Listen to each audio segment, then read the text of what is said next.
शुरू करते हैं आज का वीडियो।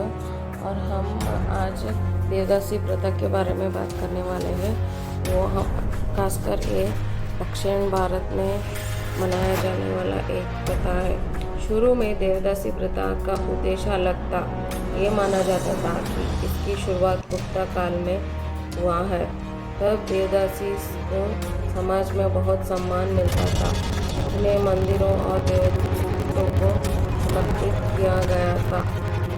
उनकी मुख्य भूमिकाएं थी जैसे कि मंदिर सेवाएं, जिसमें उनको रोजाना पूजा करना पड़ता था, मंदिर को संभालना और देखभाल करना पड़ता था।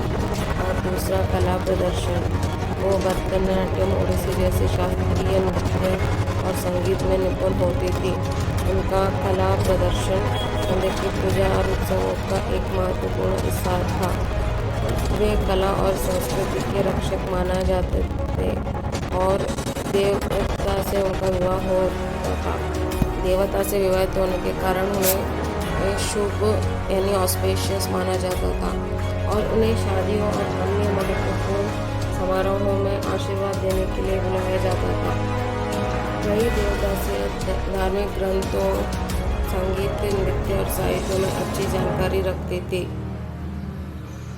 उनका समाज में एक अच्छा स्थान और उन्हें राजकोष से भूमि और धन भी मिलता था, जिससे उनका घर किराया खर्चा चला जाता था। कई शताब्दियों में खासकर मुगल और ब्रिटिश के काल के दौरान राज्य समर्थन में कमी आने के कारण देवदासी प्रथा में भयानक गिरावट आई। जो प्रथा कभी पवित्र कला और भक्ति से जुड़ी थी, वो धीरे धीरे शोषण और ज़बरदस्ती वेश्यावृत्ति में बदल गई।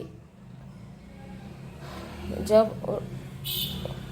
देवदासियों पारिवारिक और आर्थिक सुरक्षा कमज़ोर हुई तो बहुत सी देवदासियाँ खासकर गरीब और पिछड़े वर्गों से आने वाले लड़कियों को सेक्सुअल एक्सप्लॉयटेशन के लिए मजबूर किया गया। पुजारी, मंदिर प्रबंधक और अन्य प्रभावशाली लोग उनका शोषण करने लगे।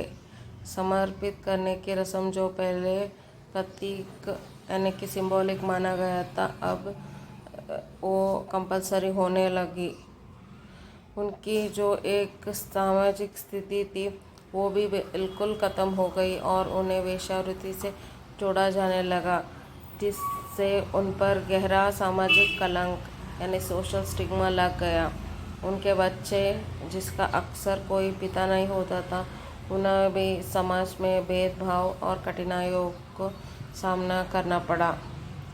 कई जगहों पर यह प्रथा वंशगत हो गई है, जिसमें देवदासी के बेटियों को ज़बरदस्ती मंदिरों में समर्पित किया जाता है, जिससे शोषण का ये चक्र पीढ़ी पर पीढ़ी चलने आ रहा है।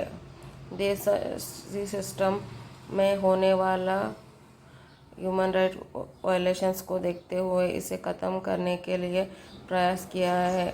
पहले ब्रिटिश सरकार ने कुछ कानून बनाए इस प्रथा को रोकने के लिए। पोस्ट इंडिपेंडेंस भारत की आज़ादी के बाद कई राज्यों ने देवदासी प्रथा को रोक लगाने के लिए विशेष कानून बनाया, जैसे कर्नाटक ने 1982 में और आंध्र प्रदेश ने 1988 में बनाया। भारत के राष्ट्रीय मानव अधिकार आयोग सुप्रीम कोर्ट से इस प्रथा के खिलाफ सख्त रुख लगाने की PIL रजिस्टर हुआ है। इनके बावजूद कुछ रिपोर्ट्स बताती है कि देवदासी प्रथा गुप्त रूप से अभी भी भारत के कुछ हिस्सों में मौजूद है, खासकर कर्नाटक, आंध्र प्रदेश, महाराष्ट्र, ओडिशा जैसे राज्यों में